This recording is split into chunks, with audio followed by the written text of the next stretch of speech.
Boteco tá aberto? 70% dos jovens de periferia sem antecedentes criminais já sofreram violência policial. A cada 4 mortes pela polícia, 3 são negros. Nas universidades brasileiras, apenas 1% dos alunos são negros. Eu sou primo preto, sou mais um sobrevivente. Já diria isso Racionais em 1998. Sobrevivendo no inferno, estamos no mesmo inferno, nada mudou e o preto só sofre nesse rolê. Vamos falar de preconceito hoje, só branco. Eu não sou branco, não. Eu não sou branco. O Edros, nem eu sou branco. Aí, ó. Nem o O Wallace. Felipe já começou. Já começou a live sobre preconceito com preconceito, Felipe.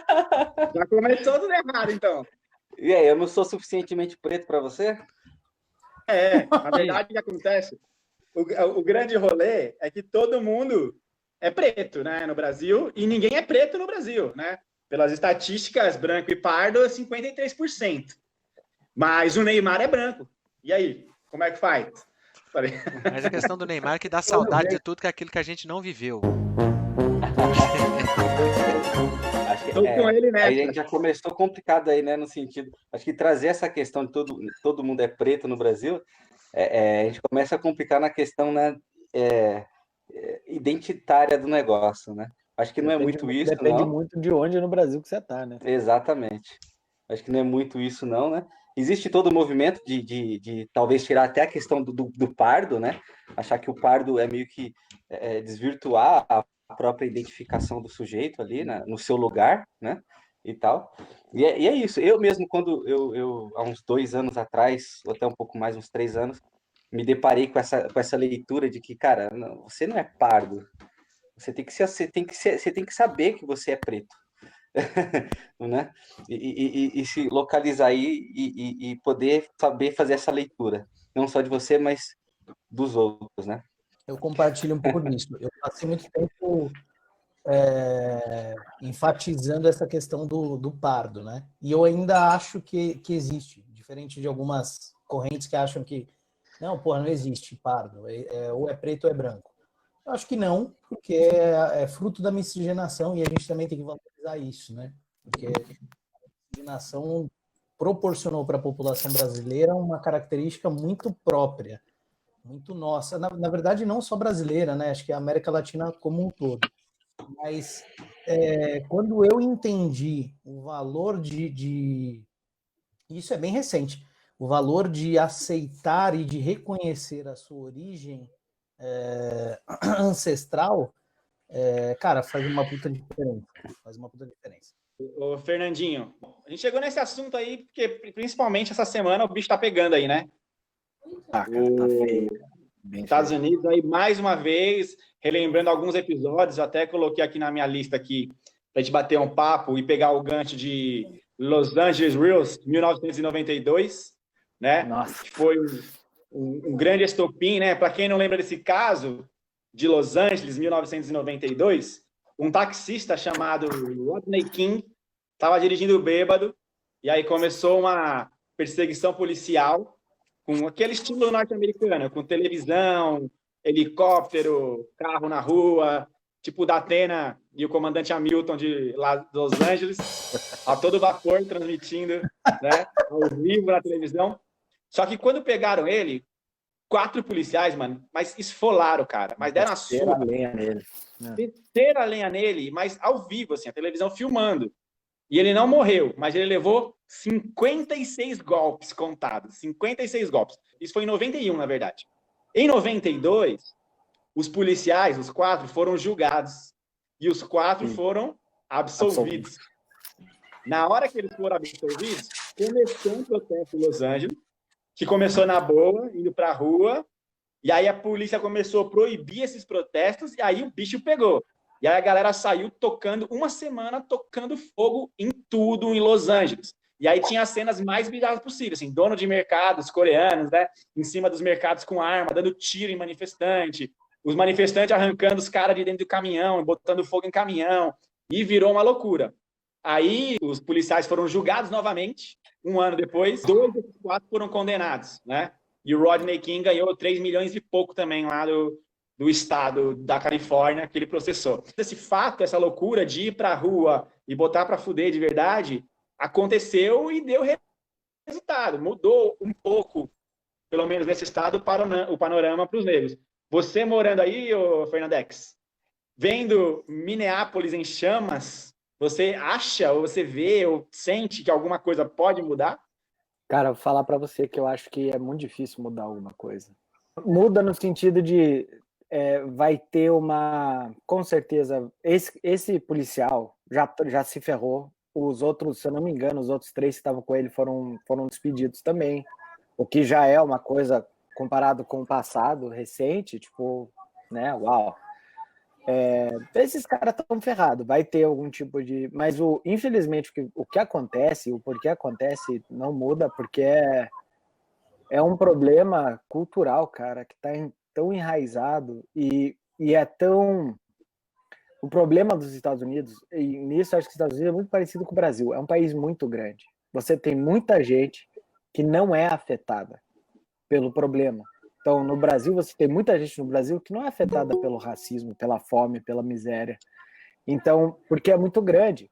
É muito engraçado que eu vejo as diferentes reações das pessoas que eu conheço. Quem é de grandes centros, até mesmo aqui de Chicago, que tem uma população negra muito grande, que você tá mais na tua cara as diferenças, completamente diferente das reações de quem mora nos interior do país, nos lugares que, tipo, o cara só vê negro na televisão jogando basquete em filme, porque não tem nenhum perto de onde ele estuda. A escola que ele estuda não tem nenhum negro. Eu acho que não vai mudar bosta nenhuma, infelizmente. Não muda, porque, cara, a mudança só vem quando incomoda.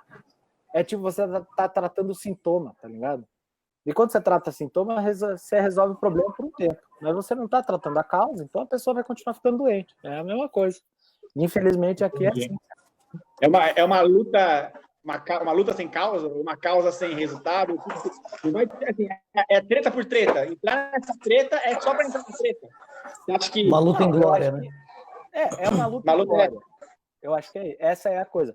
Você tem que continuar lutando na esperança de que vai mudar alguma coisa. Mas, assim, a minha previsão otimista é de que não vai mudar nada. Infelizmente. Caraca, velho. Meus queridos, aproveitando o nosso boteco aqui, eu pedi uma mesa para 6 hoje, porque convidado mais que especial aí, um amigo de pelo menos 12, 13 anos atrás. Saúde, senhor. Alberto. Saúde, senhor. Saúde. Obrigado pelo convite para participar desse boteco aí, rapaziada.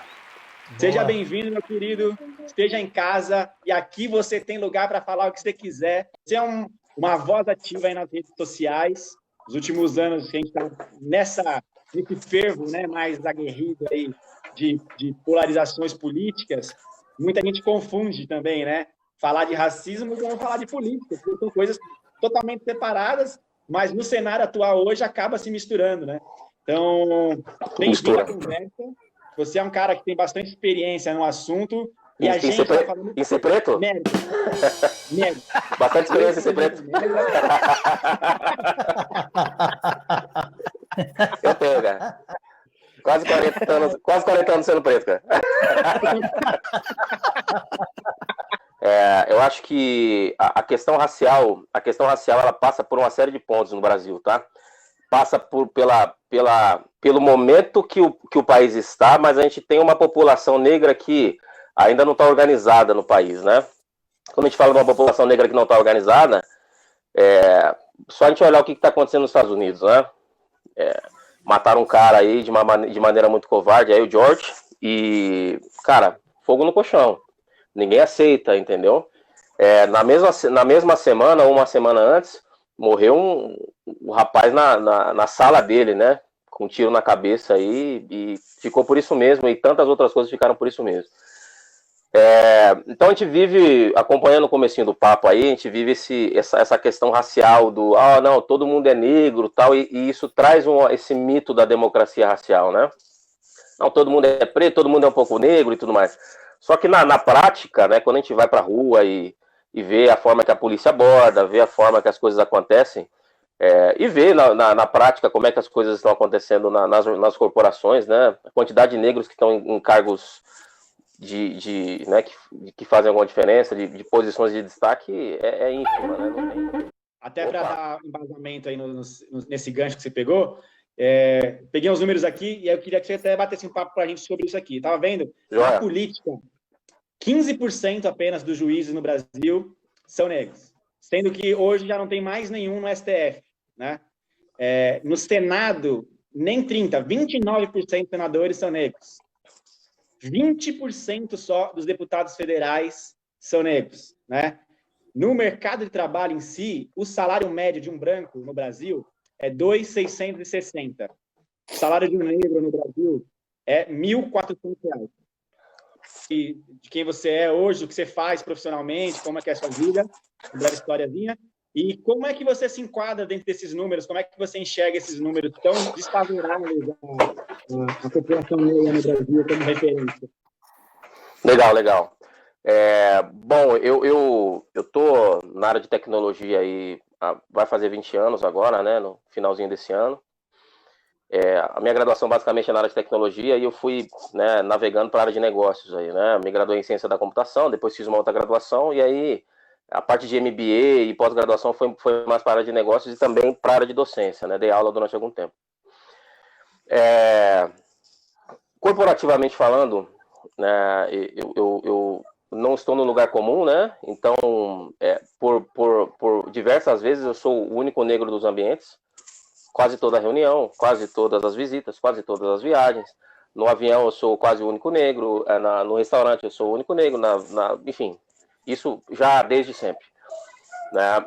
E isso não pode ser caracterizado, como alguns dizem, né? Como eu vejo em rede social, não, mas isso mas cada um tem o seu esforço, e a meritocracia, e blá, blá, blá, né? Eu poderia ter o discurso da meritocracia, inclusive, né? Só você correr atrás e tá tudo certo, né? Mas não é bem assim, né? Não é bem assim, e eu acho que no mínimo romântico demais você achar que um cara que nasce na beira de um córrego consegue chegar numa diretoria de empresa, para falar o mínimo, né?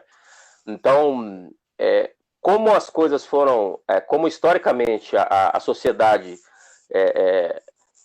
colocou cada um no seu lugar, ou seja, o negro hoje ele está na posição que ele está por conta do legado da escravidão. Então, depois que a escravidão acabou, todo mundo sabe, mas algumas pessoas não insistem em não levar em conta, todo mundo sabe que não houve nenhuma ação de inclusão. Se não houve nenhuma ação de inclusão, o negro ficou marginalizado, né? O imigrante veio, trabalhou duro, né? Duríssimo. Quando o legatário do imigrante europeu fala que o bisavô dele trabalhou duro, ele trabalhou duro de fato, né? E não é, né? Ninguém está aumentando história nenhuma. Ele trabalhou duro de fato na lavoura e suou a camisa. O fato as coisas ficaram muito segregadas e por mais que a gente não tenha nenhuma lei, né, historicamente no Brasil que segregou, a gente socialmente segregou, né? Então, de maneira geral, o que aconteceu o negro tá lá naquela atividade mais operacional e as oportunidades foram surgindo e aí você vê isso como reflexo do mercado. Você não vê no mercado hoje, de maneira geral, como os números que o Felipe trouxe aí para nós, o negro inserido, né? E quando ele não está inserido, a decisão fica, né, não fica plural, a decisão fica muito segmentada ali. Então, todas as decisões são tomadas por um determinado tipo de pessoa e um determinado biotipo. E isso é perigoso. Né? É perigoso porque quando a decisão não é plural, as ações também não são. Então, a desigualdade aumenta. Né? E como foi colocado aqui, eu acho que tem um chão ainda pela frente para a gente poder ver algum sinal de igualdade. Né? Nos Estados Unidos, que a gente está vendo as coisas acontecendo hoje, no Brasil eu vejo as coisas muito distantes ainda. Sim. O Esdras, você que hoje também ocupa um cargo de gerência, né, um cargo mais eletivo dentro da corporação que você trabalha, dentro dos seus funcionários, seus pares, como que é a presença de negros em cargos importantes aí dentro da corporação que você trabalha? Bom, a corporação, vocês estão me ouvindo, né? Lá na corporação, a quantidade de negros em cargos de gerências, porque existe uma hierarquia, né? De presidência, presidência, diretoria, superintendência, gerência tem as outras funções que é o pessoal, os coordenadores e supervisores. Então, de gerente para cima, é raro você ter um negro. Mas, assim, praticamente hoje lá na empresa não tem nenhum.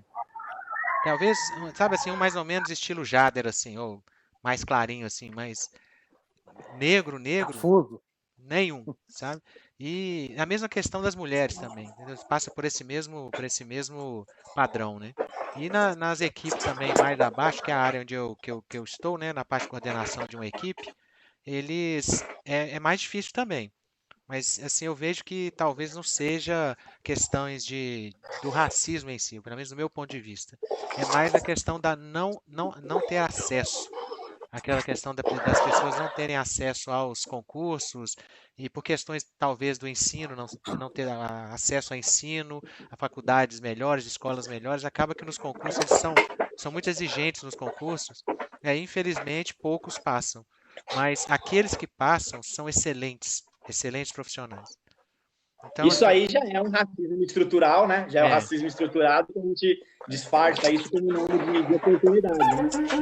Ou Alex, você tem referência de algum filósofo negro que teve relevância na sua obra, que conseguiu divulgar a sua filosofia ou explanar talvez até uma filosofia para o negro? Como é que funciona essa área de filosofia aí com os negros? Então, né, para a área de filosofia, a gente sabe que no seu surgimento ali uma filosofia ocidental, que depois tem ali toda a sua formulação, ou a sua base mais concreta numa Europa, né? Depois migrando para cá mais ao norte também, para a América, para ter esse seu desenvolvimento mais firme e tudo mais. Isso tudo já mostra o quanto que, de fato, você vai cada vez mais excluindo. Então, na história da filosofia, cara, a figura realmente presente ali do negro, atuante, se você for ver na questão proporcional, é muito menor. É óbvio que nós temos aí, tem a questão de não considerar a filosofia, por exemplo, produzida na África, né? Tem muita filosofia sendo produzida lá e tal. Mas, enfim, eu acho que trazendo, assim, uma figura que eu acho que é conhecido de todos aqui, que produz uma filosofia maravilhosa, é a Angela Davis. Mas, de fato, toda essa estrutura que a gente percebe, e aquilo que o Esdras falou agora há pouco, não é nem que seja, no entendimento dele, não é nem que seja um racismo, só que, no fim das contas, é um racismo estrutural. Quando você percebe que o sujeito não tem ali, em uma ponta, o acesso, ele não consegue, numa outra ponta, ter também, então, se estabelecer ali também, né, a sua participação. Isso acontece também no ramo da filosofia. Você entra numa sala de aula para desenvolver uma filosofia acadêmica, cara, enfim, para você encontrar alguém ali dentro é difícil que seja negro, entendeu? E assim também produzindo. E aí eu quero finalizar trazendo um filósofo brasileiro, que é o Francisco Bosco, que ele trata um pouco sobre essa questão, porque por vezes é pensado assim, né, na necessidade de se ter empatia, né? Se você tivesse empatia, cenas como a que aconteceu com esse homem lá nos Estados Unidos e tantas outras cenas não aconteceriam e tudo mais. E ele traz um pouco da crítica sobre a empatia. Na verdade, ele compreende que esse sistema de ter empatia, ou essa ideia da empatia, mais prejudica. Porque, por vezes, a empatia, ela se estabelece no campo da superficialidade. E é muito fácil da empatia ela se relacionar, encontrar um link com aquilo que lhe é próximo, entendeu? E aí você vai segregando cada vez mais. No caso, então, ele traz mais uma leitura kantiana de uma moral universal. Porque a empatia, quando você fica no campo da empatia, a sua superficialidade te prejudica a poder enxergar as bases que fundamentam toda essa estrutura. Compreende? Então, é você, de fato, você se aprofundar e poder enxergar, poder observar quais são as bases que fundamentam toda essa estrutura que traz essa ramificação que a gente vê hoje. Caramba. Ô, Alberto, isso aí faz sentido no dia a dia? Faz. O grande ponto, eu acho que a gente tem que ter bastante sensibilidade, principalmente nesse momento que a gente está vivendo, né? Como foi colocado por você mesmo, os assuntos eles se misturam hoje. Os assuntos estão se misturando. A política, as questões sociais, a questão da desigualdade. Se tem uma coisa que essa pandemia revelou no nosso país, é o nível de desigualdade que nós temos aqui, né? É só você olhar, dar um Google aí e ver quem está morrendo, né? É só olhar para ver quem está morrendo nessa pandemia, né? Onde está massificado o índice de morte, né? Então, de fato, toda essa desigualdade ela vai se atenuando. Se acentuando, desculpa. Então, o ponto é, no dia a dia, o que você vai ver é a empatia, como foi colocado, por grande parte das pessoas, mas você não tem o antirracismo. E esse ponto que eu queria provocar bastante ao longo desse nosso papo. Porque o antirracismo são ações concretas realizadas pelas pessoas de antirracismo, ações concretas contra o racismo. Então, não é só você dar um like, você botar um coraçãozinho, você se compadecer e tudo mais. O que você está fazendo de maneira concreta quando você vê um cara sendo racista? Porque o cara vai ser racista, pessoal, não vai ser na minha frente, vai ser na frente de vocês. Tá? O cara vai se fechar num círculozinho lá e vai falar coisas para vocês. O que vocês estão fazendo? Quando o cara faz uma piada de preto, o que você responde?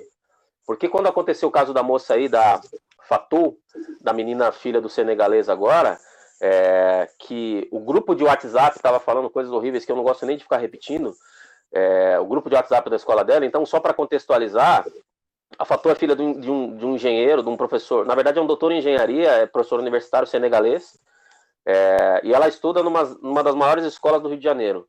E essa semana que passou agora, 2 semanas atrás, 1 semana e meia atrás, o rapaziada, né, foi lá e ela não estava presente no grupo, mas o pessoal falou que preto não é gente. Algumas frases que foram ditas: preto não é gente, preto pode ser trocado por uma bala, essa menina fede, XPTO. Essas coisas vão acontecer, pessoal, na ausência do negro. Qual que é a postura da pessoa branca diante disso? Quando isso acontecer na empresa, numa particularidade ali, num círculo meio que fechado, numa mesa de bar, qual que é a postura? Nossa, poxa, coitada da menina. Não é coitado da menina, tem que ter uma postura ativa diante dessas coisas. Olha, cara, tem que levantar da mesa, tem que sair, tem que mandar tomar no... Cara, vai pras cabeças, cara. Porque essas coisas todas, no frigir dos ovos, não dá para dizer que a sociedade ela é toda racista. Claro que não. Mas como o racismo é estrutural, nós estamos sobre estruturas racistas. Todos nós, inclusive eu que sou negro. Então, como nós estamos sobre estruturas racistas, o nosso dia a dia, o nosso cotidiano, ele vai estar permeado de ações racistas todos os dias. Então, só a condescendência não basta. A gente precisa de ações ativas por quem está com contato, quem está em contato com essas atitudes racistas. Porque no grupo do WhatsApp, naquele grupo de WhatsApp da menina, que devia ter alguém falando assim: rapaz, o que é isso aí? Cara, parou. Cara, entendeu? E aí vazou, que horror, tal, os meninos foram afastados, não vai dar em porra nenhuma, e vão ser afastados, vão voltar para a escola, tem 15 anos, 16, 17, 18, faculdade top de linha, porque a escola é top de linha, e vão estar lá fazendo a gestão das pessoas, cara. Porque esses caras são criados para ser pica, né, no mercado, não são criados para ser bobo. E eles vão estar lá comandando as corporações, essa é a preocupação. Não contratando, não dando oportunidade, não respeitando, né? Mantendo a entrevistando. Como ela é hoje, né? Cara, esse cara vai entrevistar o meu filho. Ele vai entrevistar o meu filho. Você tá entendendo? Meu filho vai estar lá de gravatinha sendo entrevistado por esse cara, que falou esse tipo de coisas no grupo de WhatsApp. É disso que a gente tá falando. Então, já não dá mais para a gente ser tão sutil. Eu acho que a gente está virando uma página importante. Tem coisas acontecendo e elas vão e vêm e nada muda, entendeu? De novo, quem vai entrevistar o meu filho vai ser esse rapaz aí. Como é que vai ser? Quem vai passar? Vai ser o meu filho ou vai ser outro camaradinha lá com a cutis mais clara? Então esse é o ponto. Pegando esse gancho, até para trazer o Jader e o Fernando para o papo, primeiro você, Jader, depois do Fernandinho, né? Como vocês entendem esse posicionamento? A gente tem que ter mais Malcolm X ou a gente tem que ser mais Luther King para tentar mudar esse cenário? Cara, eu vi um tweet hoje da filha do Luther King falando sobre como a postura dele sempre foi louvada e ele sempre foi elogiado e tal por ser um pacifista, mas não passa disso, e até de uma certa maneira usando isso para... ela dizendo que isso é usado para, de certa forma, até amordaçar a causa. né, e defende que, na verdade, ele era um verdadeiro militante. Cara, eu não vejo como em 2020 a gente possa lutar contra o racismo ao estilo Luther King. Para mim, hoje é inadmissível que a gente não tenha atitudes concretas. É descer o braço na cara do arrombado racista. Fogo nos racistas, tá ligado? Malcolm X total. Porque não dá, cara. A gente já vive a era da informação.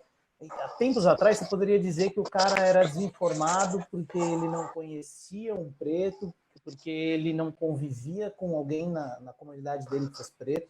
Hoje não, cara.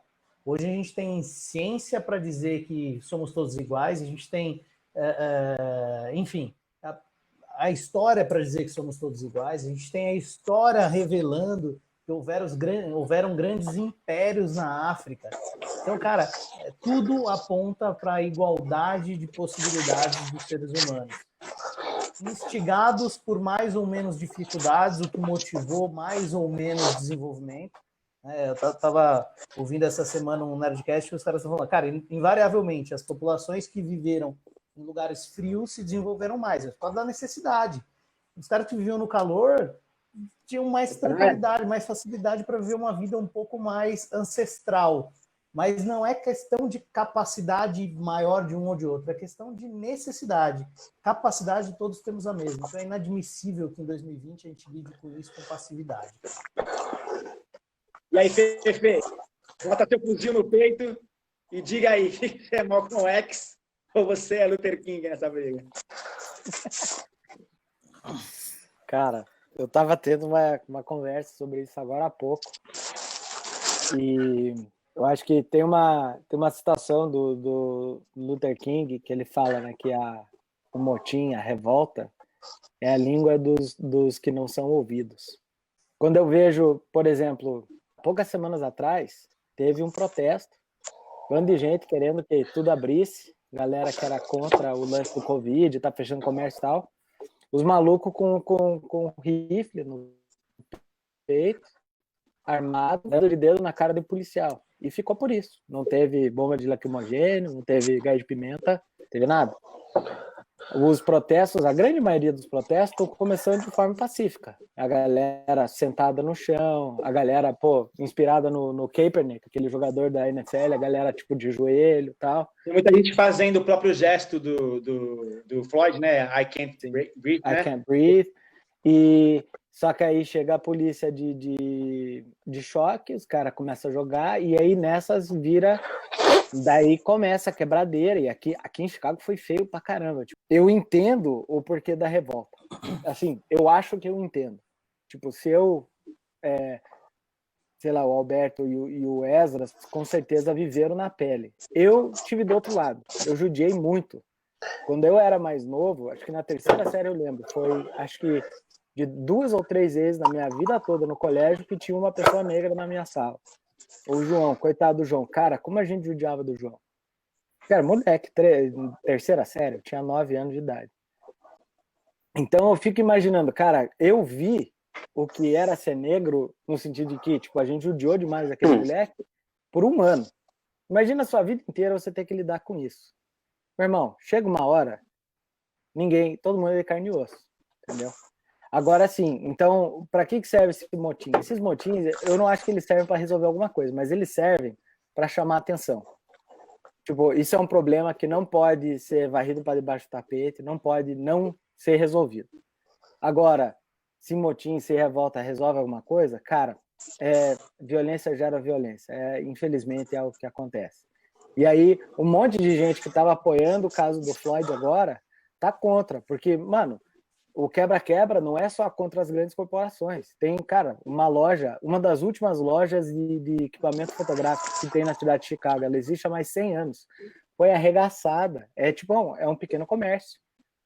Roubaram tudo da loja do cara. Tipo, porra, o que o cara tem a ver com essa história? Ele se ferrou demais.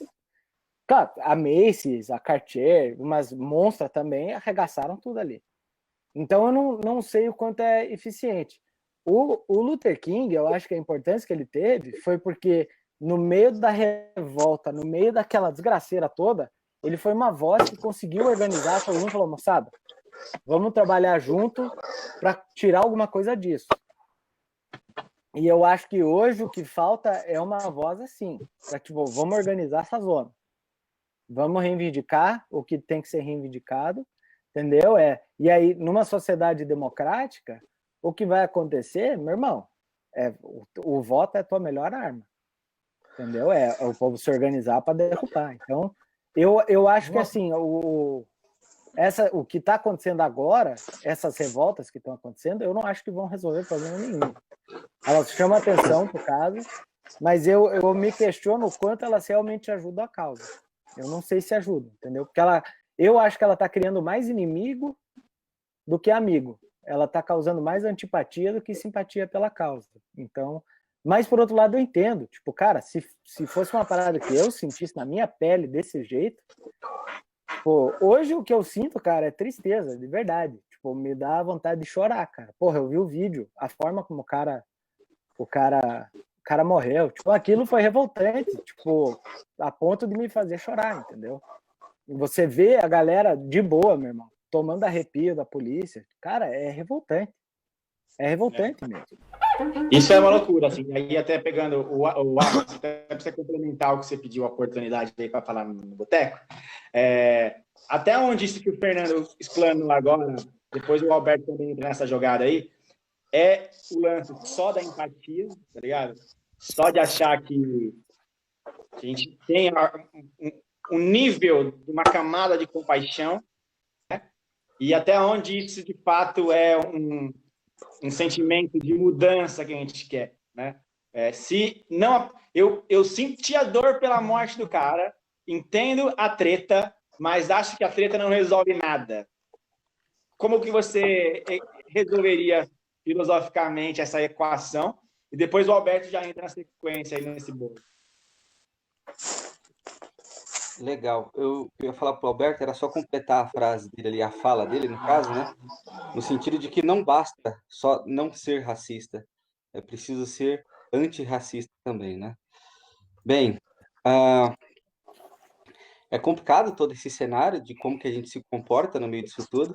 Para colocar a minha fala aqui, eu vou me utilizar de um versículo não bíblico, porque é uma passagem que muita gente confunde, acha que está na Bíblia isso, mas na verdade é um provérbio chinês, que diz que o pássaro pode sobrevoar sobre a nossa cabeça, mas não pode fazer o ninho, né? Nesse sentido, por que eu falo isso tudo? Porque quando eu vejo cenas como essa, a vontade é de fato de ligar o modo Malcolm X, entendeu? Mas porque isso sobrevoou sobre a minha cabeça. Mas eu acho prejudicial, de fato, se eu deixar com que esse tipo de ideia habite realmente, entendeu? Eu tenho o poder de dizer, não, peraí, eu acho que não é um bom caminho. Você mencionou, Felipe, que sobre o que aconteceu em 1992 e todas as manifestações que tiveram, né? Eu li em algum lugar, não me lembro agora, que diz que foram as primeiras manifestações, de fato, lá nos Estados Unidos, pós Martin Luther King, manifestações que tiveram esse peso, né? E já numa outra característica, que meio que abandonando o que o Martin Luther King tinha inaugurado como um tipo de manifestação e tal, né? E aí, de fato, fico pensando, quando a gente coloca essa questão, né, fogo nos nazistas, quando que a gente vai entender que já está na hora de desligar a fogueira? Peraí, já foi colocado fogo suficiente, está na hora de desligar a fogueira. Quando a gente começa a fazer essa separação, entende? Enfim, eu acho muito complicado, é um assunto muito complexo, mas por isso que o Alberto está aí para ajudar a gente. Eu lembrei de algumas coisas, né? O Fernando estava colocando alguns pontos aí, eu acho que primeiro, eu quero parabenizar a transparência, né? De se colocar nessa posição de, ó, cara, a gente pegou o rapaz lá e ficou um ano malhando o cara, né? Um ano, assim, eu não tenho dúvida de que esse rapaz aí, ele não esquece esse ano aí, eu não tenho dúvida, tá? Porque cada negro que passou por isso não esquece também, ele não esquece porque é uma circunstância que a rede social, a mesa de boteco trata isso como frescura, trata como, mas no meu tempo todo mundo se zoava. Desculpa, cara, quem fala essas coisas geralmente é o que zoava, né? Quem zoava acha legal mesmo, assim, que frescura. Quem era zoado, assim, cada um que passou por isso, cada negro, né, cada gordinho, cada negro, cada uma pessoa que foi flagelado ali todo dia, ele não acha legal, não acha engraçado, ele não acha bobeira, né? Eu desafio vocês a ir e questionar negros, falar assim, cara, como é que era o racismo pra você? Você acha frescura também, quando o cara te chamava de macaco na sala? Você acha que é frescura, tudo bem? Os caras não vão falar isso pra vocês, tá? Não vão falar, e eu não vou falar, porque é duro e é uma tortura diária, né? E aí, eu quero trazer alguns relatos pessoais aí para vocês entenderem como é que a coisa é um pouco mais estreita, né? Eu passei todas essas coisas, né? Todas essas coisas. Eu vi o meu pai tomando geral, e eu tomei geral, e eu tenho que orientar meus filhos a melhor maneira de tomar um enquadro de polícia, né? Ano passado, eu tô falando de coisa de 2019, tá? Meses atrás. Aconteceram algumas coisas na escola do meu filho particular e tal, poucos negros, né? Pouquíssimos, na verdade, grande maioria lá, só brancos e tudo mais, e vida que segue. Os meninos tranquilos e tal, eu tenho um de 10 e um de 12, e vai fazer 10, e um tá com 12 já, vai fazer 13, enfim. E eles têm uma relação bem bacana com essa questão racial e tal, troca ideia, de boa. E aí, o meu filho teve uma menina que não queria dançar com ele de jeito nenhum. Porque não sei o que lá, acho que você não toma banho. Um monte de coisa que não tem nada a ver, cara, sabe? Um monte de coisa que... a gente xinga esses moleque pra caramba porque eles ficam 1 hora no banho. Pra alguém chegar e falar que eles não tomam banho. Mas eles estão com quantos anos, Alberto? Pra ficar 1 hora no banho tem que ficar de olho, hein, mano? É uma outra pauta, pessoal. Isso é uma outra pauta, isso é outra coisa. Aí é outra. Deixa pra outra live, aí são questões. São outras questões. E aí eu falei, poxa, cara, aí o pai não quer dançar comigo e tal. A solução da escola. Conversou com a menina, bababá, não sei o que. A solução da escola foi trocar os pares. Aí ela parou de reclamar quando ela foi dançar com outro menino, obviamente branco. Então eu acho que a sociedade, as escolas, a rapaziada não está preparada para lidar com essas coisas. Não está preparado. Eu recebi da escola do meu filho um encartezinho falando, olha, no dia da apresentação, venham de óculos escuros, uma camisetinha regata e um topete bem alto. Porra, topete, velho. Como é que eu faço isso aí, cara? Não dá, mano. Não dá, velho. Não consigo. Não dá. Como é que você faz um negócio desse? Como é que você lida com isso aí, cara? Não dá, cara. Então, assim, as coisas estão enraizadas. E aí, na medida que o menino chega sem topete, a molecada vai te olhar. Cadê o seu topete? Você entendeu? E aí, você não tá adequado, você tá sem topete, você X, você Y. São coisas que aconteceram agora, rapaziada. Não aconteceu 30 anos atrás. Não foi no meu tempo isso. Isso aconteceu agora. Você entendeu?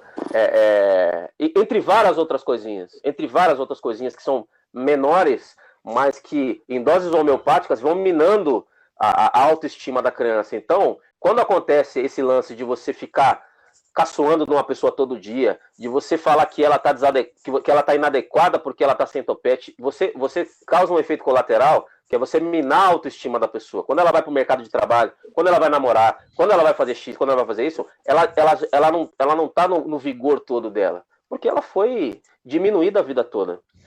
E isso traz um efeito colateral que é prático. O cara não ascende, o cara não cresce, o cara não avança. E essas coisas todas trazem uma cicatriz para a vida, né? Então, no frigir dos ovos, todas essas coisas que o negro passa, que não devem ser, elas devem ser olhadas com muita sensibilidade, porque, cara, eu tava com a rapaziada jantando, né? Uma rapaziada um cara do sul, um cara do norte, tal, jantando. Eu tava na Bahia, inclusive. Eu falei, cara, se eu pegar chinelo sem camisa, chinelo e bermuda e sair correndo aqui, cara, na outra esquina eu sou parado. Tinha um cara loirão, olho azul, tal, do meu lado, fala assim, você não, você vai correr ali, cara, vai ficar em paz, cara.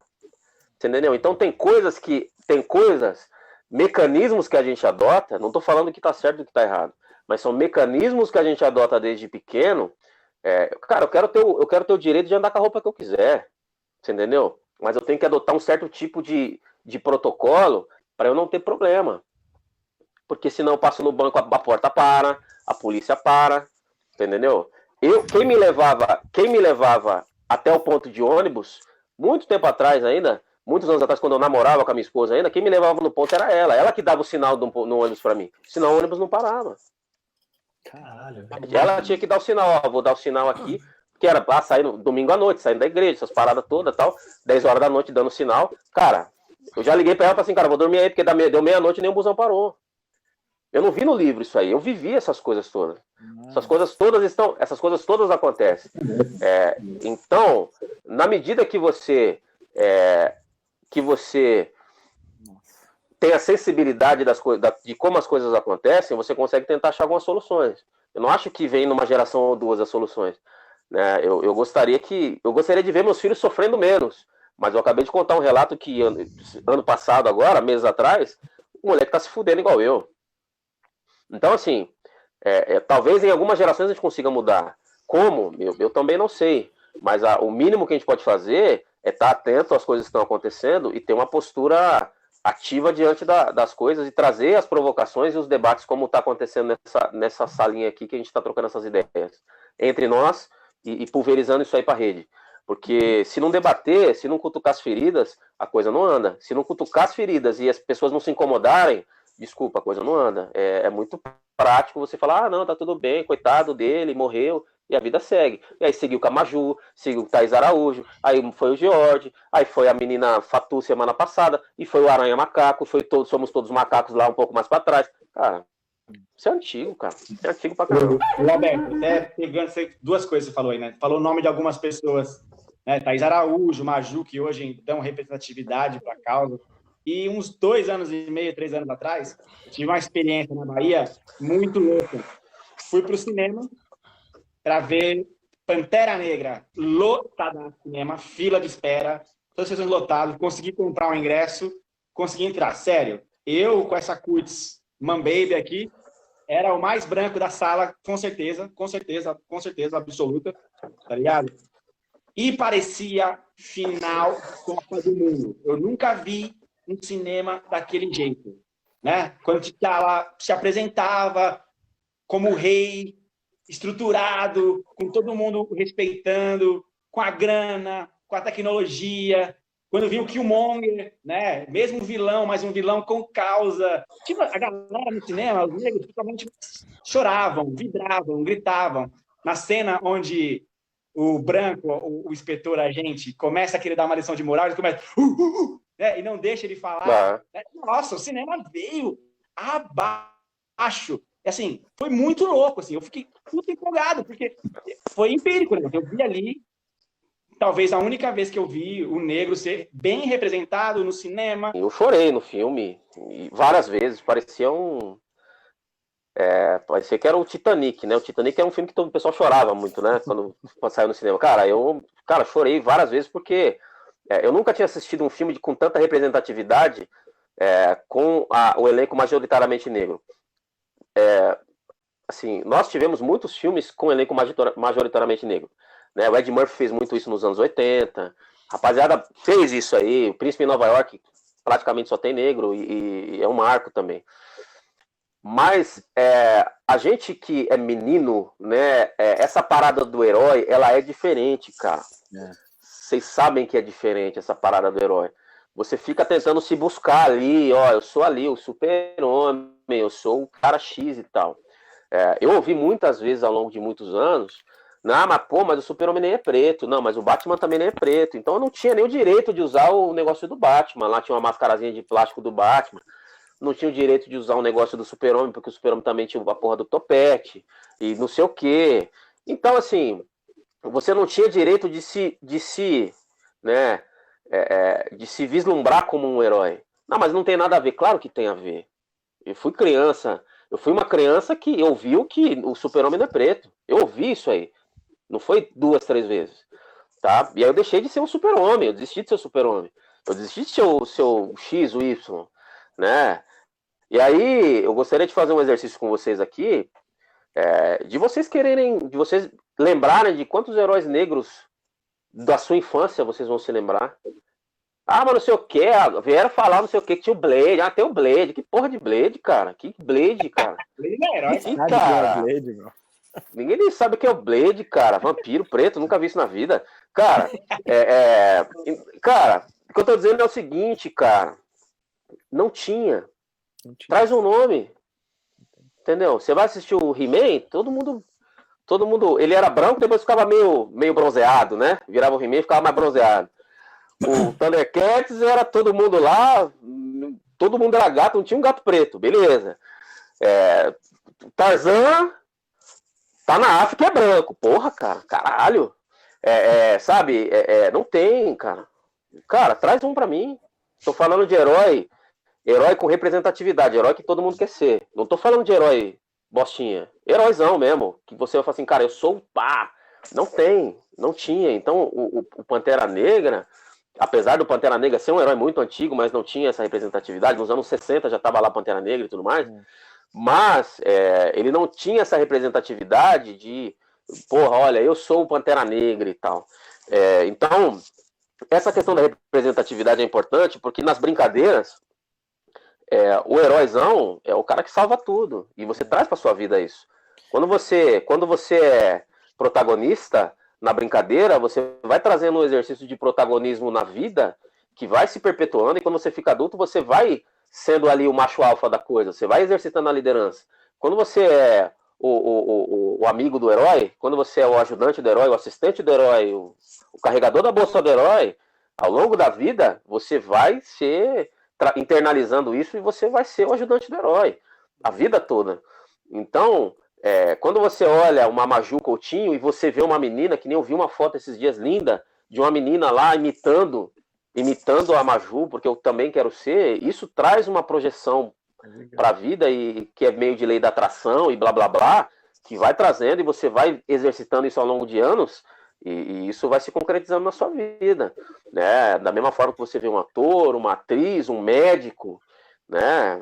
Eu ainda tem alguns casos que eu estou esperando ainda. Eu ainda não fui atendido por nenhum médico negro, né? Ainda não, né? Então tem algumas coisas que, para eu olhar e ver possibilidade, eu tenho que me referenciar. A vida é feita de referencial. Né? Se você não se referencia, você acaba deixando de lado. Então, sem dúvida que olhar e se enxergar é muito, muito importante. Muito, muito importante. Como foi para você lá em 1920, na sua adolescência, com a referência de negro? Aí você fala um pouco pra gente disso e depois já puxa aí os comentários da galera do Facebook e do Instagram pra gente ver como é que tá a parada. Olha, uma vez nós já conversamos no grupo a respeito de eu não me senti criado como um negro. Meu pai não nos colocou assim, você é negro. Nós crescemos lá na cidade do interior em meio às pessoas. Eu não tinha essa referência, sabe? Você é negro, você é preto, você é branco. Até porque a cidade lá, a maioria das pessoas são todas do mesmo tom de pele.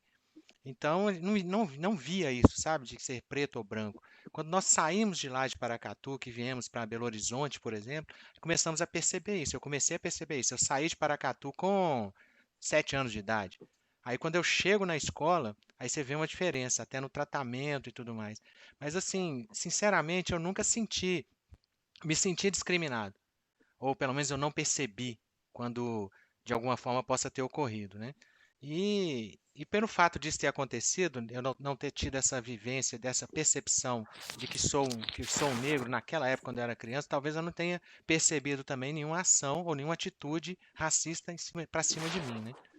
Um outro fato voltando aqui aos nossos comentários, tem um dos parceiros que está nos ouvindo aqui, é o Álvaro Tomás. O Álvaro é meu colega da CEMIG. Ele se referiu aqui primeiro ao o que ocorreu, né, lá na questão do assassinato do polícia que assassinou o nosso irmão. Ele falou o seguinte, que o policial já era bandido há muito tempo. Aquilo não se faz com qualquer um, não se faz com ser humano e nem com animal. Aí ele continuou dizendo que os manifestos são legítimos, mas quando parte para saques e tudo mais, perde-se a razão. e ele voltou, ele dizendo a respeito da filha dele. Ele conhece esse conflito, a filha dele mora lá há 11 anos e ele tem um neto que nasceu lá. A minha filha é bem morena, casada com um homem mais branco. Aí ele pergunta, né, como seria se fosse o cunhado, né, o genro dele, que tivesse sofrido essa agressão de ter até morrido? Qual que seria a reação? E aí, Fernando? Cara, facinho de responder essa pergunta. Cara, a verdade é que assim, dificilmente ele seria tratado com aquela truculência toda. Entendeu? Basicamente isso. A gente ainda está aprendendo os detalhes do que rolou com o Floyd, mas ao que tudo indica, tipo, foi o lance do... Esqueci a palavra em português, profiling. Tipo, olhou, viu que era preto, o cara já fez uma lista de coisas que ele assumiu que está acontecendo e partiu. Ele chegou lá com sangue no olho. Perfil, né? Outra coisa Ele que fez o perfil, algo que eu chegou com sangue no percebi, olho. algo que eu percebi também, logo depois que surgiu a notícia, eu vi o vídeo dele sendo morto ali. Algumas pessoas, assim, eu fico abismado. Eu até falei com alguém que me mandou essa mensagem, ele dizendo assim: ah, mas ele é criminoso. Então, se não fosse ele, seria minha filha que ele iria matar posteriormente. Então, antes ele do que minha filha, ou seja, quem for. Eu peguei e falei com essa pessoa o seguinte, que tá na hora de Deus dar um shutdown no mundo e não ligar de novo, se as pessoas pensarem como você. Sabe, porque não faz sentido, eu acho um absurdo, né? Alguém falar dessa forma a partir de um ser humano, seja o que for. E se tiver que ter uma questão de lei, falta lei, ele estava errado, ele não estava errado, ele tentou comprar algo com a nota de $20, uma nota falsa, né, de $20, que seja, mas que seja feita justiça e não assassinar o cara no meio da rua. Ninguém conhece não conhece o contexto, não conhece as circunstâncias. Nesse período de pandemia, pessoas com fome, ele tem uma filha, tinha uma filha, provavelmente nesse processo, a filha, eles estavam passando necessidade em casa. Eu estou assim, fazendo um apanhado geral e trabalhando a minha mente de uma forma bem ampla. Então, não faz sentido você assassinar uma pessoa daquela forma. Lógico, existem vários e vários assassinatos ocorrendo por aí, mas aquele foi um ícone, um exemplo assim negativo, né? E nós, como sociedade, apesar de negros e tudo mais, não é apesar, sendo negros ou não, nós temos que prestar muita atenção nisso e não nos deixarmos levar ou não na verdade, nos emocionarmos com essa questão e não deixar que pessoas falem dessa forma, como esse meu contato falou. Eu realmente fiquei muito chocado. Cara, hoje eu vi um negócio que me deixou extremamente chocado também. Uma parada que aconteceu em São Paulo, aqui em São Paulo, sexta-feira. A PM foi chamada num condomínio em Alphaville para atender uma ocorrência de violência doméstica. E inicialmente eu fiquei chocado com a forma que o cara lidou com a polícia, né? Por conta de estar em uma situação social diferente. E depois só eu me atentei a um outro detalhe. Quando você vê o vídeo até o final, o PM que está lá fazendo a abordagem, ou tentando fazer a abordagem, é preto. Então quando o cara vira e fala assim, você é um PM lixo, um merda, porque é isso que esse cara faz, a polícia chega na casa dele e fala, olha, a gente recebeu uma denúncia, a gente precisa averiguar e tal, e quer entrar na casa para averiguar o que está acontecendo. E aí o cara fala, cara, não vai entrar ninguém aqui, começa a falar um monte de absurdo, de barbaridade, fala que o PM é um bosta, é um lixo, porque o cara ganha não sei quantos mil, o PM ganha R$1.000 e ele ganha 300 mil. Eu ganho 300 mil. E você é um lixo, você é um bosta. E além do PM ser de uma classe social realmente inferior, ele é preto. Então, não só uma questão social, como também o racismo empregado da maneira inversamente proporcional. E essa própria polícia que faz isso, que abusa do poder, é preta. E não tem a consciência da classe em que ela está colocada, da etnia em que ela pertence, do grupo que sofre preconceito. É assustador, cara. Olha, nós como humanos, nós somos seres gregários, ou seja, nós precisamos viver em grupos, né? Isso faz parte da nossa história. A pessoa tem uma igreja, ela gosta de conviver naquela igreja, tem um time de futebol, gosta de conviver naquele grupo. E eu fico me perguntando, será que esse fato do humano ter essa característica, ele se junta ou se ajunta com as pessoas que não gostam ou têm preconceito? A impressão que eu tenho é que acaba que esses grupos se unem, esse tipo de de atitudes e tudo mais. Um dos questionamentos, uma das falas que tivemos aqui é o seguinte, que a discriminação, raça, cor, nacionalidade, ele, pelo menos quem disse, né, falou que não adianta você tratar disso na escola se não tratar primeiro em casa. E nós somos, inclusive, frutos do nosso meio. Existem discussões quanto a isso, mas eu entendo que sim, aquilo que eu aprendo em casa, aquilo que eu vejo em casa, aquilo que eu vejo acontecendo no meu dia a dia, eu repito isso onde eu estiver. E eu percebo que o racismo também passa disso. Você, estou puxando o gancho. A gente, nos Estados Unidos aí, a gente se refere ao negro como black, certo? E se eu me referir ao negro como crioulo, fudeu, né? O bicho pega. Ah, sim. Aqui, na verdade, você nem fala o certo aqui, a forma correta de se referir a alguém de pele negra é African American, entendeu? Até mesmo falar black, que alguém é black, você tem que ter tato em como falar isso. Agora, qualquer outro termo, tipo, aqui é o N-word que eles falam, que eles nem falam a palavra inteira, eles só se referem ela ao N-word, que é nigger. Cara, isso aí é a pior palavra que você pode falar. Tipo, se você chamar alguém de nigger na rua, é capaz de se apanhar na rua. Roberto, existe uma maneira correta, menos jocosa ou mais educada de nos referirmos aos negros? Porque eu falo negro, falo preto, dependendo do contexto, com você eu chamo de negão. Sabe? Existem várias situações, óbvio, né? Mas qual que seria a maneira mais educada ou menos ofensiva de referir aos negros? Chama pelo nome, cara. Melhor coisa, né? Chama pelo nome. Eu não vejo maneiras desrespeitosas de você chamar um negro, né? A maneira que você chama a pessoa, ela determina o racismo.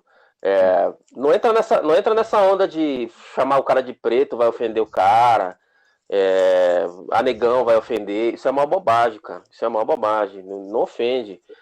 Quando a pessoa te ofende, ela nem te chama de negro, cara. Ela fala assim, ó, cara, aquele ali, ó, sabe o moreno? Cara, fala isso aí. Sabe aquele lá, moreno, no meu caso, é bem moreno mesmo? Um bem moreno. Que moreno? Aquele bem moreno mesmo.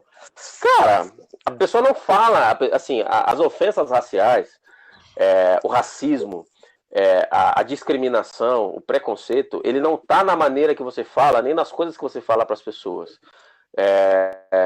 Ele está nas sutilezas de você entrevistar um cara e escolher o outro candidato porque você achou ele melhor e você está tentando buscar palavras para achar o outro melhor, mas você não encontra. Eu muito tempo atrás, eu perdi a oportunidade. Eu fui para uma entrevista na verdade, eu fui ser entrevistado eu já estava na empresa, eu fui ser entrevistado por uma outra atividade, né? E aí o cara falou assim, puta, mas aí não dá, meu, porque lá é pessoal italiano, você não tinha falado que o cara é assim. Assim como, cara? Não, assim. Mas esse é o preconceito, entendeu? Ninguém vai te chamar, pessoal, ninguém vai chegar em você e falar assim, ó, velho, aqui você não entra porque você é preto. Não vai existir isso aí. Não existe isso aí. Não é porque o Brasil não teve um apartheid, não é porque o Brasil não teve um Jim Crow, não é porque essas coisas não aconteceram aqui que o preconceito é maior ou menor.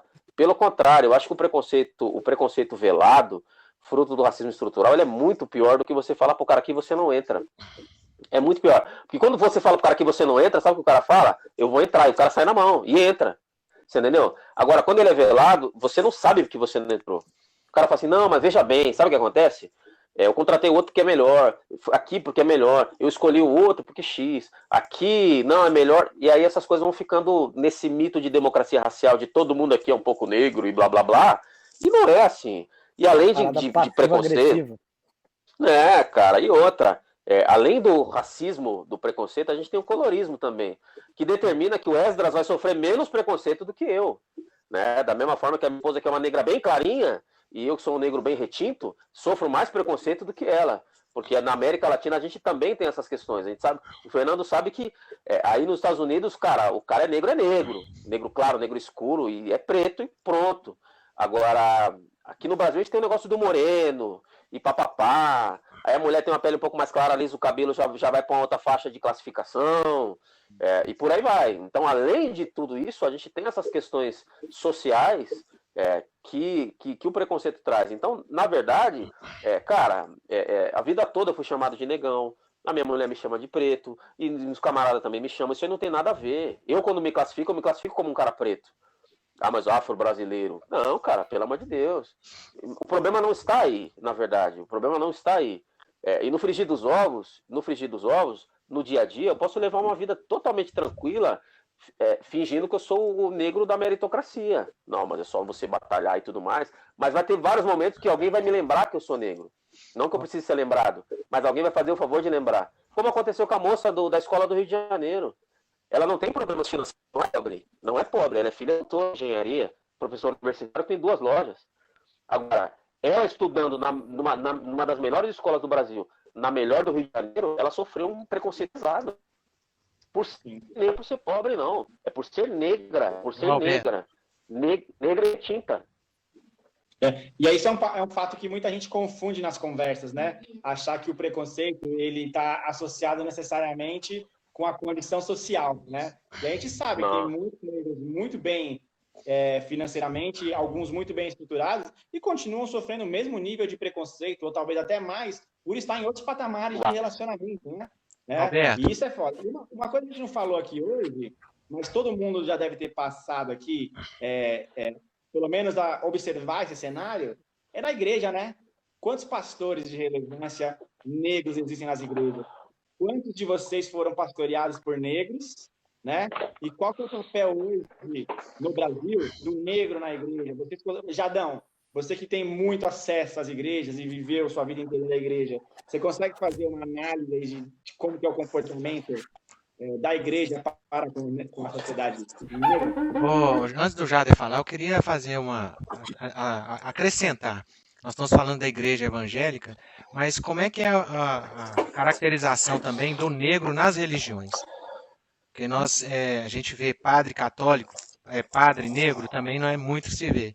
Né? Agora, para onde vão os negros nas religiões de matriz africana? Nós conversamos sobre isso semana passada.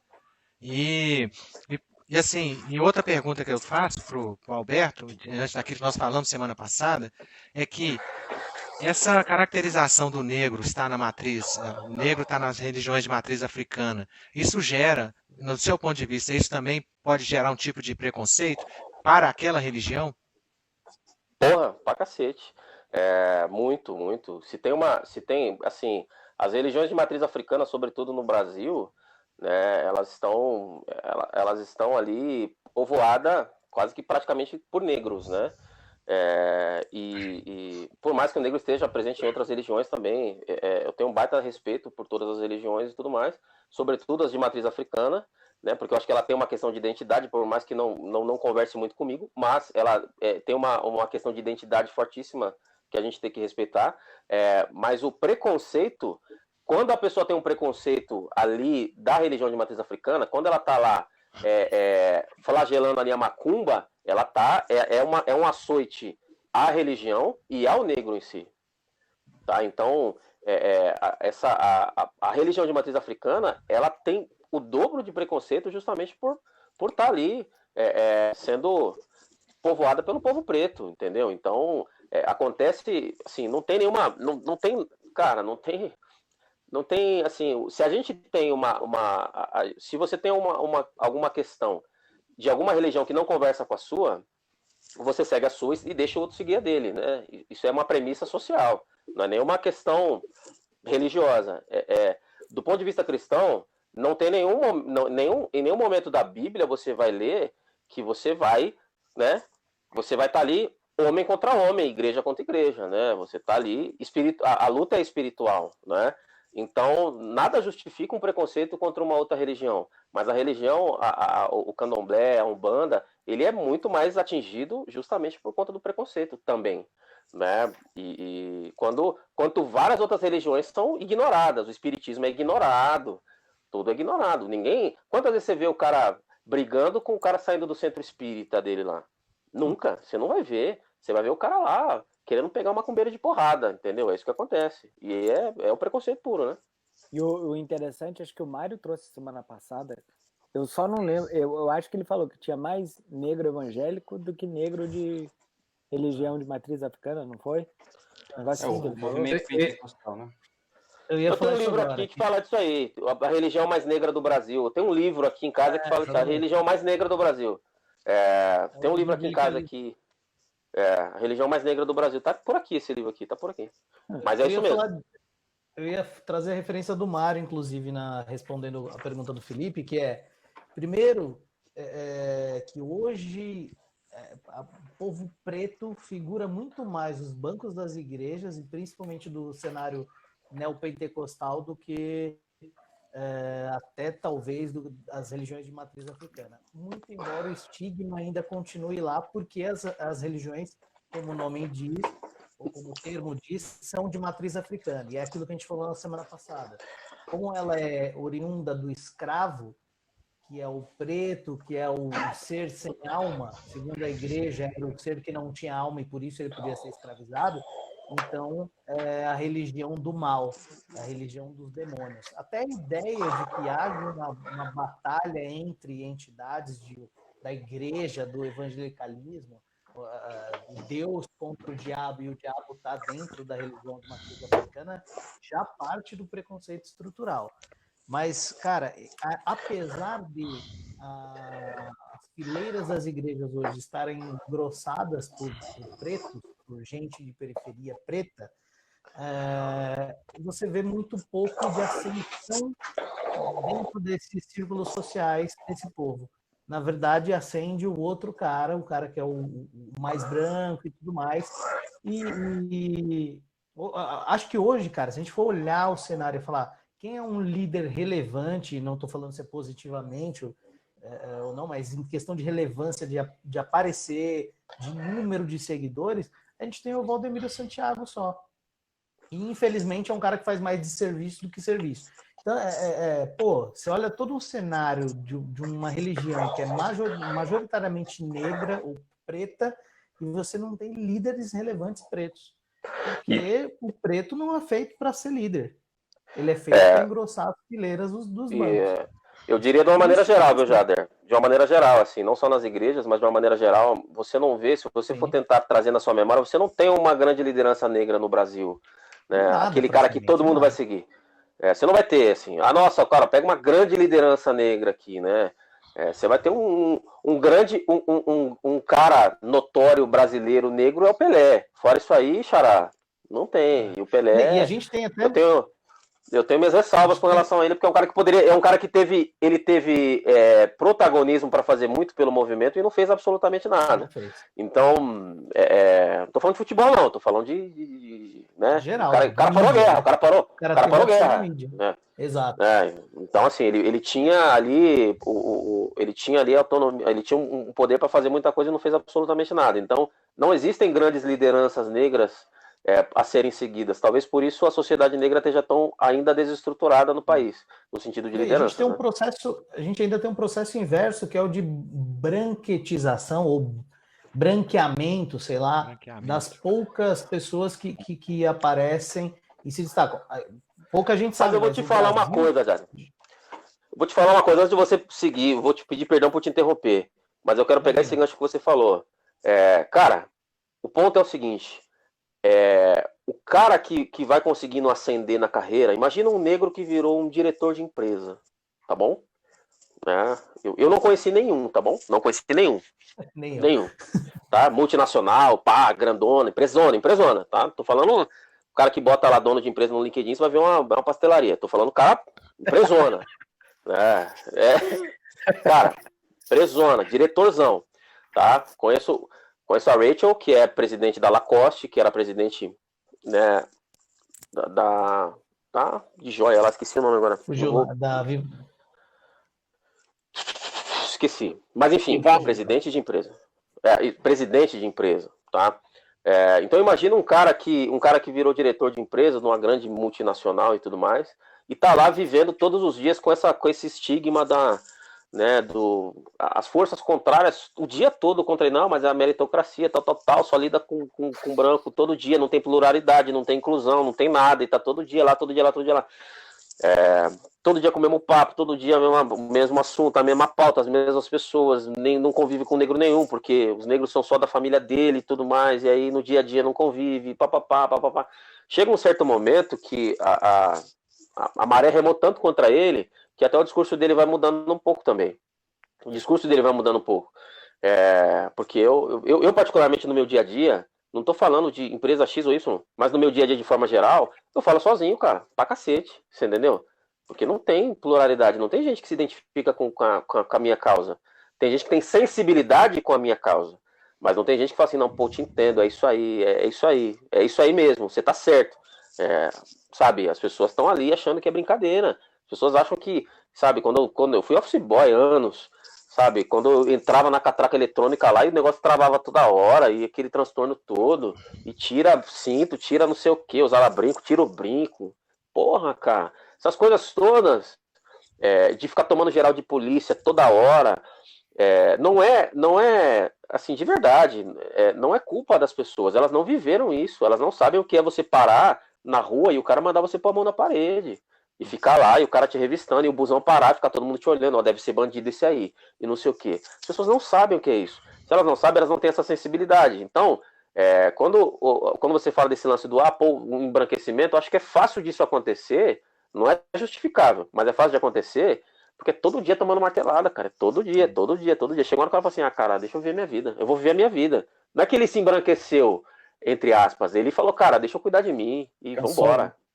Cansei, deixa quieto, isso não vai dar em nada. Mas eu falo até da história, porque, por exemplo, o mundo comemorou quando a maior democracia do mundo elegeu um presidente preto, foi o Barack Obama. Mas o Brasil teve um presidente preto há quase 100 anos atrás, se não mais até, que foi, mais não, porque a República não tem tudo isso, a canelada. Mas o Nilo Peçanha era preto, cara, era afrodescendente. E esse cara foi sendo embranquecido na história do Brasil para que a gente negue um fato histórico que nós tivemos um presidente preto. Mas as pessoas têm orgulho da sua história, né? Se você for falar com um cara que tem os avós, bisavós imigrantes europeus, ele tem o orgulho dele de falar assim, poxa, eles vieram da Itália, eles vieram da Holanda, vieram da Alemanha, construíram um patrimônio do nada, foram lá e trabalharam na lavoura. Isso é um orgulho, né? O próprio imigrante japonês, da imigração japonesa, 100 e poucos anos atrás, é um orgulho, né? As pessoas têm um orgulho da própria família. Toda essa história, ela foi negada ao negro. Então o negro, ele não conhece a própria identidade, ele não sabe nada da história dele. O meu sobrenome é Andrade porque, pô, alguém batizou um escravo com Andrade e eu herdei isso aí, obrigado pra mim. Agora, pra saber da sua origem, você tem que fazer um teste genético, né? Se eu quiser saber o que aconteceu, é um teste genético. Então, o que eu tô dizendo o negro não conhece a própria história, não conhece a própria origem, porque foi negado a ele, não é culpa do negro, não. Se o cara quiser saber, ele vai ter que se esforçar para saber, Sim. Vai ter que se esforçar, porque ele vai ficar lá falando da princesa Isabel, que é a rainha dele, Salvador é a princesa Isabel, e blá blá blá, um monte de história que a gente sabe que é tudo uma conversa mole. Mas que a gente vai saber que é conversa mole só depois. Vai saber que é depois. Porque quem conta a história, quem conta essa história toda bonita, é eurocentrismo puro. Quem conta a história é quem escravizou. Essa semana, Alberto, que o Brasil teve uma rainha negra, né? Teresa de Benguela. Teresa de Benguela. Eu não conhecia essa história, assim. E eu sou cara que, por falar muita besteira, cometo as maiores gafes da história. Então, hoje eu comecei falando que todo mundo é preto, já perguntei se eu podia te chamar de preto, de negro, já falei que nos Estados Unidos a gente pode chamar o cara de black, tá ligado? E a melhor coisa que tem, cara, é poder ter essa conversa aberta com você, tá ligado? Que entende que a gente, pelo menos aqui nesse boteco, quer fazer o mínimo de serviço possível, que é mostrar o nosso preconceito, mostrar que nós, assim como o Fernando contou a história da molecada lá no colégio, assim como eu conto a história, que quando eu vou dar um exemplo, eu acabo sendo mais preconceituoso, atrapalho mais do que ajudo, né? E isso está embutido na gente, está embutido na nossa cultura, tanto de fala preconceituosa, tanto de ação preconceituosa, e ter você agregando com a gente hoje aqui, pode ter certeza, né? Na última live nossa, a gente atingiu aí 1000 pessoas, aqui em 5, 6 dias. Eu acho que essa aqui também deve chegar nesse nível. E quantas pessoas vão poder observar você na sua fala, referente de família, como pode ser referência para outros negros também, cara. Então, eu já queria de já te agradecer muito, pedir desculpa por qualquer escorregada. Se alguém está ouvindo a gente aqui e quer me matar, não me mate. Não perdoa, não perdoa, Beto. Não perdoa. Eu sou aquele cara que quer mostrar como a gente erra todo dia, né? Então, eu sou Não, cara, eu acho que não tem, assim, não teve, cara, não teve escorregada nenhuma. Eu acho que o papo ele é aberto e ele tinha o objetivo de ser aberto mesmo, tá? Porque é muito importante a gente entender o lugar de fala, tá? O lugar de fala é um negócio muito importante. Vai ter muita coisa que você não vai saber e que é importante que você fale para você entender e falar, pô, cara, ó, eu penso assim, cara, deixa eu te falar por que você pode estar equivocado.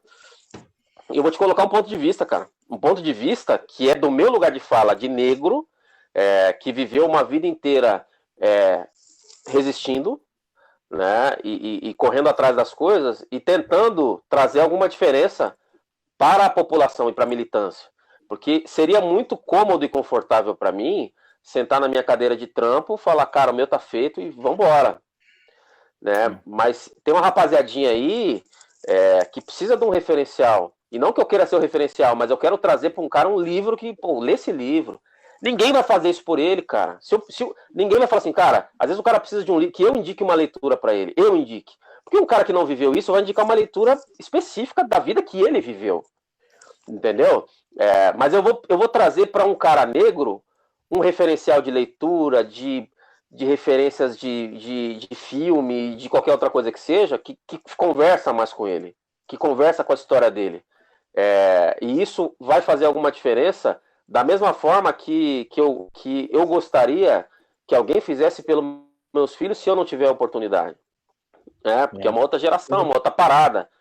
Porque eu acho que é uma reação em cadeia. A única coisa que eu sempre falei pra rapaziada é o seguinte, cara, eu dei força pra uma par de gente e tal.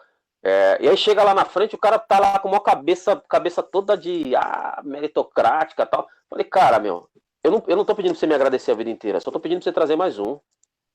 Puxa mais um cara, velho. Não fica me adulando, não, que você vai me deixar vaidoso, cara. Traz um cara.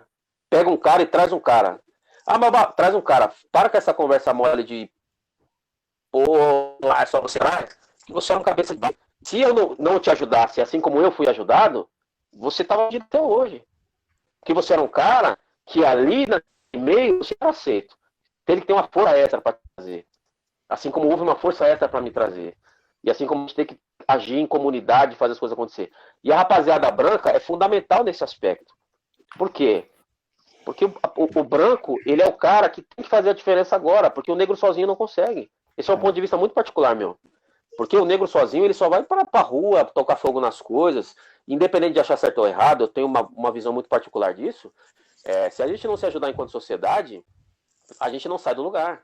E o branco é fundamental nesse aspecto. Porque o branco, hoje, principalmente aqui no Brasil, ele é o detentor das vagas, ele é o detentor do poder, ele é o detentor ali da opinião, ele está nos meios de comunicação, ele está encabeçando as empresas, ele está encabeçando as universidades. Então, se ele tem a mão de maneira sensível e empática e fala assim, não, cara, vamos junto, vai ficar muito difícil. Então a gente precisa se unir nesse aspecto, mas o branco precisa assumir essa postura, como foi bem colocada pelo Wallace e tudo mais, que a gente falou bastante, que é essa postura antirracista. Não, eu tenho o poder de mudar e eu vou ajudar a mudar essa circunstância. E a coisa tende a mudar em algumas gerações. Alberto, uma coisa que eu... Rápido, só falar disso, porque uma coisa que eu tô achando bem interessante é que se você olhar as imagens das revoltas, em muitos dos lugares tem muito branco no meio da confusão. Não são só os exatamente. negros, que é uma coisa que no passado não aconteceu. Sim, porque na verdade é a postura racista. Então, enfim, eu acho que isso me dá esperança no sentido de que tem mais gente comprando a briga, entendeu? Que fala, cara, essa briga é minha também, não é só... Eu concordo. Então, de certa forma, me dá esperança. Eu concordo plenamente. A desgraceira é que você tem outras pessoas que não são diretamente afetadas, mas que estão comprando a briga porque, mano, é meu amigo, é meu brother, é a pessoa que está do meu lado, que está sendo afetada ou eu nem conheço, mas não faz sentido que a sociedade caminhe para esse lado. Né? É um ser humano, não pode ser tratado. É uma pessoa, sabe? E a pessoa fala assim, não, vamos lá. E neste momento, nessas circunstâncias que nós estamos, a gente precisa de unidade, a gente precisa de... Por isso que existem tantos programas de inclusão, de diversidade, porque só com a conversa plural que a gente consegue mudar alguma coisa. Você entendeu? A Dove fez uma propaganda, isso deve ter uns 2 anos e meio, 3 anos talvez, em que vocês podem olhar na internet aí, em que a moça pega uma moça negra e passa o Dove, e depois que ela passa o Dove ela fica branca. Cara, velho, isso é pura falta de diversidade. Eu só precisava de um preto na sala lá na hora de avaliar essa matéria publicitária. Precisava de um preto e falar assim, cara, isso é racismo, cara. Que loucura de propaganda que é essa, cara? Mas a falta de diversidade nos ambientes traz uma opinião única. E naquela sala que aprovou aquele veículo publicitário, só tinham pessoas racistas. Porque é fácil identificar o racismo, né? Então, essa diversidade traz pra gente uma possibilidade de debater, de crescer junto. Então, de maneira alguma, nem de longe, teve nenhum deslize. Eu acho que o debate foi muito válido, assim. Eu gostei muito desse papo. Arthur, posso falar uma parada aqui? Só uma impressão que eu tive, e aí você me corrija, por favor, ou comente em cima. Aqui nos Estados Unidos, até a década de 70, existiam leis que assim, se você for negro, não pode entrar, vai no restaurante, mas você só pode entrar pela porta de trás. Ou se você tá no restaurante, você não pode sentar na mesa, você ficar de pé. Você vai no ônibus, tem a Rosa Parks, né? Você tem que sentar lá no fundo. Tipo, tinha leis, era uma coisa... A impressão que eu tenho, assim, muito da luta do negro no Brasil, eu acho que ela sofre com o fato de ser um lance mais passivo-agressivo, não é tão na tua cara, não é um negócio que é tipo uma paulada na tua orelha. E talvez isso cause essa falta de mataram o menino lá, coitado, não tem ninguém queimando o colchão na rua. O que você entende de... Não sei se faz sentido o que eu tô falando. Eu acho assim, Fernando, faz todo sentido, porque nos Estados Unidos... você, assim como na África também, você teve a lei estava em favor do segregacionismo, né? Como o apartheid, como as leis de segregação americanas também. Uma vez que você tem uma imposição, você tem a oportunidade de desobedecer, como aconteceu com a Rosa Parks. Falou assim, cara, eu não vou, senta no fundo, não vou sentar no fundo, não vou levantar para ninguém, levanta, não vou levantar. Você tem a oportunidade de desobedecer, e tendo essa oportunidade, você tem a oportunidade de resolver algumas coisas. E aí, o que vai acontecer? No Brasil, você não tem, como eu tinha colocado, o mito da democracia real. É o país de todas as cores e tal. Teve a Copa do Mundo aqui em 2014. Né? Os caras falam assim, pô, cara, a gente foi nos estádios, a gente achou que estava na Europa, porque só tinha branco no estádio. Então, quando isso acontece, você tem uma segregação social. Então, você não tem ninguém impedindo negro de ir em lugar nenhum, mas você não tem nenhum mecanismo que facilite ele chegar. Né? Você não tem nenhum mecanismo que facilite ele chegar. Então, quando você chega, você fala assim, não, você pode ir o que você quiser, mas eu tem um mecanismo para chegar, eu já estou segregando. É uma segregação diferente, mas também é uma segregação. Então, como você não deu educação, você não deu possibilidades, você não deu oportunidades e tudo mais, você criou uma sociedade negra que acha que está tudo certo, que está tudo bem, que não é crítica, que não se revolta contra nada, e vai tudo seguindo normal. Quando eu falo se revoltar, não estou falando de todo mundo sair para a rua, por mais que eu acho que é válido, mas eu estou falando de se revoltar com circunstâncias, né? E aí você tem esse mito de todo mundo ficar tranquilinho, né? Que nem o sapo na água quente lá. Fica todo mundo lá, tranquilo. Não, cara, você pode chegar, se te dou um curso técnico aqui no Senai, você faz o Senai aí, fica tranquilo aí, se aposenta, e seu filho também vai lá e vai ficar no Senai e deixa o graúdo para mim. Entendeu? Você não vai pegar. Isso, a sociedade americana é um pouco mais diferente. Por mais que exista preconceito, por mais que X, por mais que Y, eu gosto muito desses relatos. Uma das coisas que eu me lembro da minha memória, né, vividas nesse aspecto, em 96 eu estive nos Estados Unidos, e eu lembro da minha primeira memória ao chegar no aeroporto, que é de ver negros bem-sucedidos. É a memória mais antiga que eu tenho. Ela fala assim, pô, cara, os caras de Mercedes, cara, caralho, velho, de terno. Eu não tinha visto até então. Em 96 eu não tinha visto isso até então, tá? Não tinha visto em lugar nenhum. Nem bem-sucedidos. De terno, de Mercedes, de BMW. Não é jogador de futebol, não, cara. Bem-sucedidos em suas carreiras. Eu nunca tinha visto até este momento. Fui ver só lá.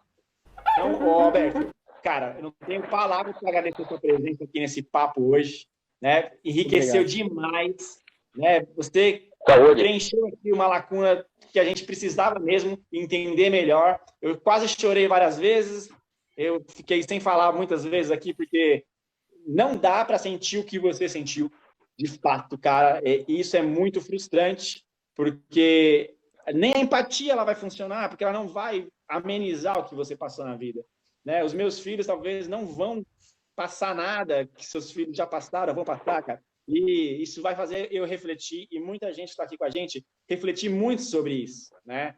E a gente espera, de verdade, que o mínimo possível a gente possa fazer para diminuir essas diferenças, cara. E com o maior respeito, muito obrigado mesmo por participar com a gente hoje, que você ande junto com a gente nessa caminhada, a gente possa aprender muito mais com você aqui para frente. Beleza, irmão?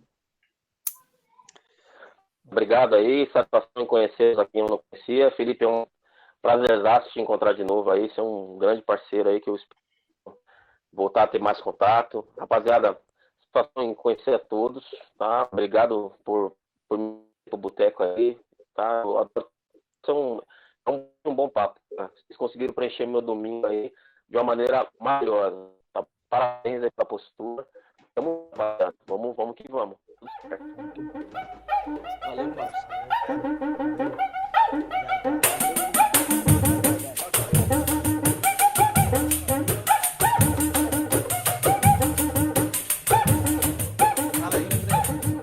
Queria deixar duas referências aí, citação. Eu ia deixar duas, mas esqueci da outra. Depois o velho é o Extras, né? Pois é. Quem não assistiu, cara, assistam Bacurau. Tem uma cena icônica, maravilhosa, que os gringos falam alguma coisa como a gente não sabia que vocês matavam os seus amigos. E aí os dois brasileiros brancos viram e falam até com certo desdém, não, mas é que eles não são nossos amigos. Nós somos mais tipo vocês. E aí os gringos falam assim, vocês, como a gente? E eles falam, somos, porque nós somos do sul do Brasil, onde tem pessoas mais brancas e tal. E aí os gringos começam a rir da cara deles e falam assim, vocês? Nós somos mais tipo vocês. E aí os gringos falam assim, vocês, como a gente? E eles falam, somos, porque nós somos do sul do Brasil, onde tem pessoas mais brancas e tal. E aí os gringos começam a rir da cara deles e falam assim, vocês, brancos, e detalhe, a mulher é loira do olho azul, o cara é branquelo, e os gringos zoam com eles assim, vocês não são brancos, vocês são brasileiros, vocês não são brancos. Então, pra gente pensar, cara, somos todos um único povo e miscigenado. Será que todo mundo é branco? Ou será que todo mundo é preto? Será que tem esse rolê aqui no Brasil? Assistam Bacurau, vale muito a pena. Vai, Wallace. Show de bola. Legal, um papo maravilhoso, complexo, teria muita coisa ainda para desenvolver. Eu acho que hoje deu para a gente entender um pouquinho sobre a questão de quando você vê a figura de um cara, não só de um cara, né? De uma mina também que às vezes está numa posição como a própria Maju. É importante a gente trazer essa questão, né? Tipo, quando a gente coloca a lógica da meritocracia, encontrar a Maju ela não é regra, ela é exceção, né? E é importante a gente compreender isso, no sentido de que também até em compreender a figura da mulher no meio disso tudo, né? Com o homem ainda tem aquela questão de que você o preto ele ainda ele é o roludo, vamos dizer assim, e aí como é que fica a própria questão e tem um racismo tem aquele racismo com o preto gay. Pô, cara, você é preto, você é gay, sabe? A mulher trans negra, sabe? Enfim, acho que traria um leque para a gente discutir aqui, talvez até futuros convidados aí para essa mesa maravilhosa, mas foi um papo muito bom. Eu termino indicando aqui o livro do filósofo que eu citei logo no início, Francisco Bosco, que traz o título Toda Vítima Tem Razão, é quando ele traz a questão sobre a empatia e a superficialidade que a empatia trata as coisas. Perfeito. E você, Fernandinho, o que tem de bom para indicar para nós? Cara, o livro Born a Crime, do Trevor Noah, se não me engano, em português, o título do livro é Sou um Crime. Trevor Noah, ele é um cara que ele é apresentador do Daily Show, que é tipo um talk show. Ele é mulato, ele é sul-africano. E ele nasceu na época em que era literalmente um crime ser ele. O branco e o negro não podiam ter relações. Se nascesse uma criança, essa criança era um crime. E ele, no livro, ele conta a história dele nisso. E tipo, situações absurdas. Tipo, a mãe dele mentir que ele, na verdade, era uma criança que ela era babá. Ela estava cuidando da criança de outra pessoa. Ela não podia falar que era filho dela, porque a mãe dele era negra e escura. E ele é um mulato, assim, clarinho. Enfim, é um livro muito doido. Eu acho que traz um pouco da loucura que foi o Apartheid. E o Felipe já contou um monte de história da experiência dele lá, só de ver, né? Cara, mano, mas eu falei do João, bicho, eu tive que me segurar para não chorar, cara. Eu também. Pô, criança é muito cruel, cara. Ele também. Ele também, se tivesse assistindo, acho que ele chorou. Se eu pudesse ter contato com o João, cara, para poder pedir perdão para ele, eu faria isso. Tipo, eu vou fazer esse corre essa semana para ver se eu descubro. Porque, mano, a gente foi muito cruel, cara. E, enfim, e eu nem falo da coisa tão forte assim. A gente já teve papo entre nós, vocês me ajudaram muito a abrir minha cabeça para preconceitos e ideias que eu tinha, que não era por maldade, mas era um lance que estava dentro de mim que eu nem percebia. Como aquilo era. Nossa, era horrível, entendeu? Sabe o nome disso? Maldade. Maldade, deve ser, né? Tá bem que vocês estão aí para me melhorar, né? Eu lembrei da minha. Eu lembrei da minha segunda citação. A gente estava falando, o Fernando principalmente comentou que no Brasil a questão não teve nenhuma lei, nada muito agressivo, e talvez por isso criou essa passividade com relação ao racismo, mas nós tivemos no Brasil o movimento de eugenia, do qual, por exemplo, Monteiro Lobato fez parte. Sério? Escreveu um livro sobre isso e tal. Então, galera, pesquisem aí, eugenia no Brasil, meados de 1914. Que horror, cara. Vou deixar 3 indicações aqui. Vou deixar Vai gastar uma tudo de uma música, vez? Ah, tá. uma de filme e de filme não, uma de música, uma de série e uma de não lembro, tô igual o clipe. Esqueci até o nome da pessoa. Clipe. This is America. Shield Gambino. Clipe de 1 ano e meio, 2 anos atrás. Cara, ele retrata a sociedade americana preconceituosa de uma maneira incrível no clipe. Você ter ideia, o refrão ele fala assim, ó, isso aqui é América, ó, e não vacile. Não deixa ele te pegar desprevenido. Então ele... Felipe. Exato. Então, só um parênteses aí, enquanto você está ainda nessa primeira indicação, vai lá depois, quem assistir esse clipe, assiste depois um episódio do Meteoro Brasil, o canal no YouTube, que é um episódio explicando esse clipe, cara. O quanto que esse clipe é muito mais profundo, é maravilhoso. Sim. As referências, né? Sim. Porque tem muita referência, coisa que a gente não entende. Eu queria indicar para vocês uma série que você vai chorar, porque é a série mais preconceituosa. Eu já sei qual que é. Que você pode assistir essa semana, que é Olhos que Condenam. É louco, né? Horrível. É horrível. Cara, pesadaça, mas é importante saber que esse racismo existe, que acaba com a vida dos negros, cara. E, ó, não é entretenimento. Essa série machuca. Não assista para ser entretido, assista para ter a sua mente expandida. Não é entretenimento. Você vai passar mal assistindo a parada, vai querer quebrar a sua televisão de raiva, mas, mano... E ainda dá um bônus, Fê, que depois de você assistir a série, você assista a entrevista da Oprah com os caras. Nossa, cara. Mano, tá tudo lá no Netflix, os dois. Tá tudo lá. É absurdamente constrangedor, assim, é difícil de engolir, né?